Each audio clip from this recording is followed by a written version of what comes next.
So today, we're diving into a major shift in the criminal justice system. Earlier this year, the Michigan Supreme Court made a bold and honestly long overdue decision. They banned mandatory life sentences for young adults aged 19 and 20.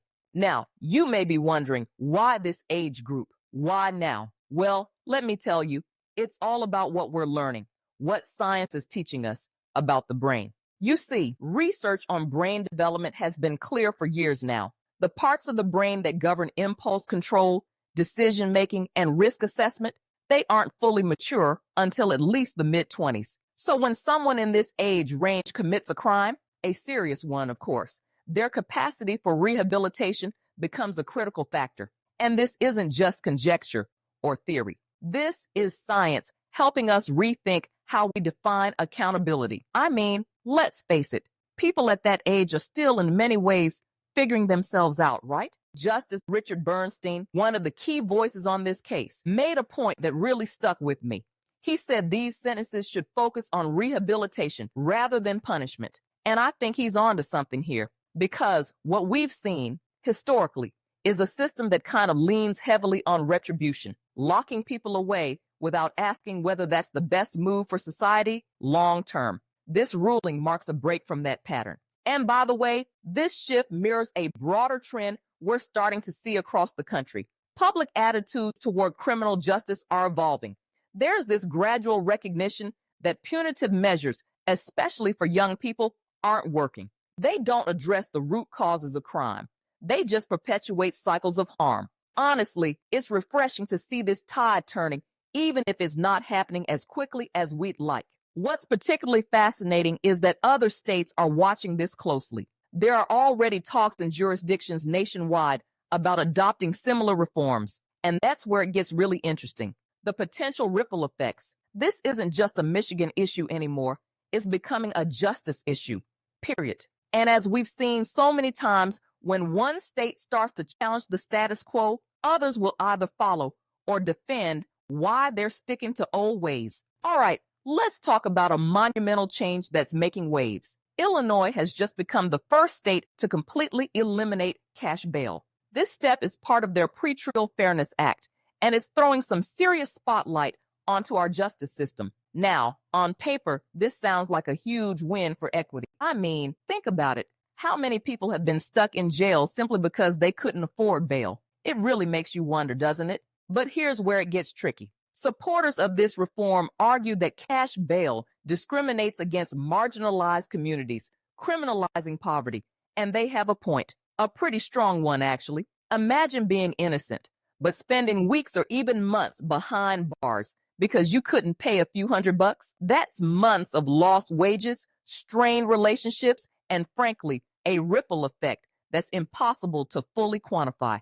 It's kind of heartbreaking, honestly. Now, of course, no reform comes without criticism. Opponents are quick to point out concerns around public safety. Will this lead to more crime? They ask. Will dangerous offenders slip through the cracks? These are valid questions. And you know, I think it's fair for people to feel uneasy about uncharted territory. The fear of what might happen next can't just be dismissed outright. What's interesting, though, is how this isn't just an Illinois thing. Other states are watching closely, some considering similar moves, others doubling down on bail systems as they are. And honestly, this highlights such a fundamental divide in our national approach to justice. Are we prioritizing safety, fairness? Can we even achieve both? Because when we say justice for all, but the poorest among us get the harshest penalties, doesn't something seem off? And you know, this isn't happening in a vacuum. We've seen similar reforms in cities like New York, where changes to bail laws stirred up intense debates. Did those reforms lower the pretrial jail population? Absolutely. But did crime statistics change in a way that reshaped public perception? Not so simple, right? This kind of justice shift has layers tied to people's sense of safety, fairness, and trust in the system overall. What I find intriguing, really intriguing, is how these changes might affect incarceration trends, and even bigger, the racial disparities in the justice system. The data suggests that if we can get this right, we might actually see fewer people locked up unnecessarily. But can we strike that balance? Accountability on one hand, fairness on the other. It's like walking a tightrope, you know? So let's shift gears and address something at the heart of national conversations lately: justice reform. There's this undeniable push for change coming from the public, an insistence on accountability without compromising safety. You kind of feel it, right?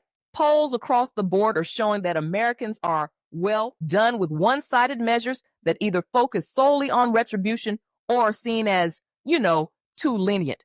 The public wants balance, and honestly, it's about time. Let's take a look at this inspiring clip of a 5-time felon turned lawyer and now state representative in Washington state as an example of best case scenario of justice reform. Play this clip. And now a state representative. As special correspondent Kat Wise reports, she overcame barriers that she and many other people face after serving time in prison. This story is part of our series, Searching for Justice. In a courthouse in Kitsap County, across Puget Sound from Seattle, Tara Simmons recently shed a title that's burdened her for more than 2 decades: convicted felon. I have signed the orders vacating the felony convictions, and so the relief you're seeking, Ms. Simmons, is granted. Congratulations. It's like true liberation. Everything that I do in my life going forward is the opportunities I have are based on my own merit. And I can't wait to have grandbabies so I can volunteer in their schools. All of these things that you couldn't do before. Yeah. This is my 2 boys. Today, Simmons is a state representative, a lawyer, mother of 2 adult children, and the founding director of a nonprofit. But her journey to this point was long and difficult. I was exposed to a lot of violence when I was young. I was sexually abused. I grew up in poverty. And by the time I was 13 years old, I was dropped out of school completely.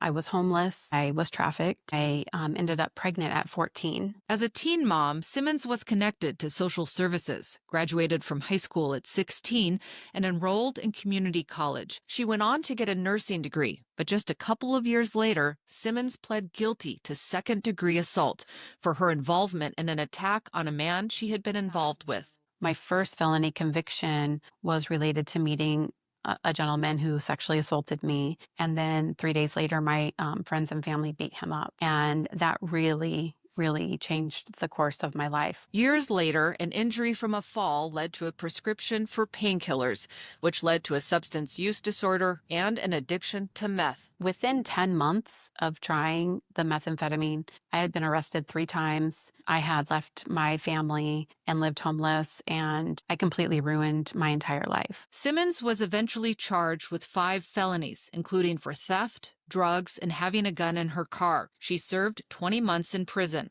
Incarceration really added another layer of trauma because I already had no self-worth, no self-esteem. But it was in prison that Simmons decided to set out on a new path after being released, thanks to a group of volunteer law students who encouraged her to become a lawyer herself. I always thought that lawyers were these super elite, like untouchable people, but they reassured me and they said, no, like, you can be like us, be like social justice lawyers. And I'm like, what? After being released, Simmons enrolled at Seattle University School of Law and graduated with honors in 2017. But soon after, hit a major snag. The Washington State Bar Association ruled that she couldn't take the exam to be a lawyer because of her criminal background. The Volunteer Character and Fitness Board thought that I felt too entitled to take the bar exam and that I was too proud of my accomplishments. They actually They said those things. How did that feel? Well, at the time, it felt completely traumatizing.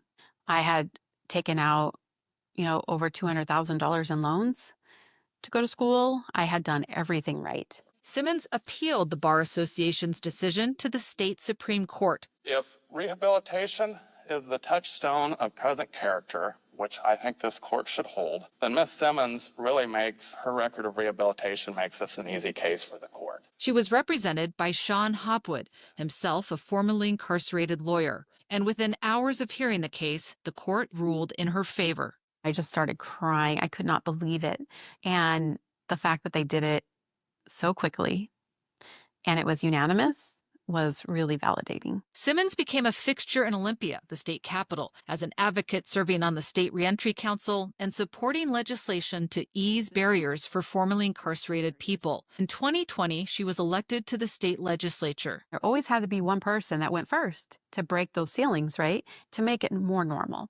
And so that's why I live my life so transparently, because I feel like I'm normalizing it for other people who don't have to live in shame anymore about their past and can say, yes, I did those things and I've changed. It really matters to have at least one person in the room when you're making decisions who has lived the life. Senator Drew Hansen worked closely with Tara Simmons when she was advocating for the very bill that allowed her to recently vacate her convictions. I want to thank Representative Hansen and Tara Simmons, who's here. They became colleagues in the State House after her victory. Representative Simmons' perspective on drug treatment and drug policy is extraordinarily valuable because she's in long-term recovery. You're making a decision about what's going on in the prisons. Well, she spent time in prison. It's transformative. It changes the entire conversation.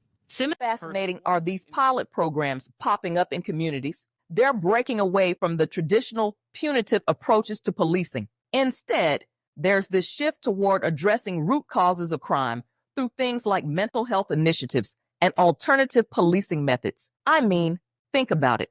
If the problem is untreated PTSD or substance use, does throwing someone behind bars really address that? These programs are daring to ask smarter questions, right? And then you have states like California and Colorado where the political landscape is, let's say, really dynamic. Voters in these states are making it clear they value safety, but they're also showing support for progressive reforms. This duality, it's a tension that kind of mirrors the conflict many of us feel personally. We want safe neighborhoods, of course, but at the same time, we can't ignore the humanity of people affected by systemic inequities. And these contrasts, they're shaping the debate in real time. California, for instance, has long been known as a hotbed for criminal justice experimentation. It's sort of a proving ground for new policies. And Colorado, that state's surge of tough-on-crime voter support is suggesting a kind of pendulum swing, maybe even resistance to reforms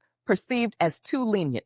But here's the thing, neither of these paths exists in a vacuum. Policy changes ripple beyond the states that implement them, sparking debates about what can and should be done nationwide. What these examples show us is just how complex justice reform really is. It's not as simple as tough versus lenient.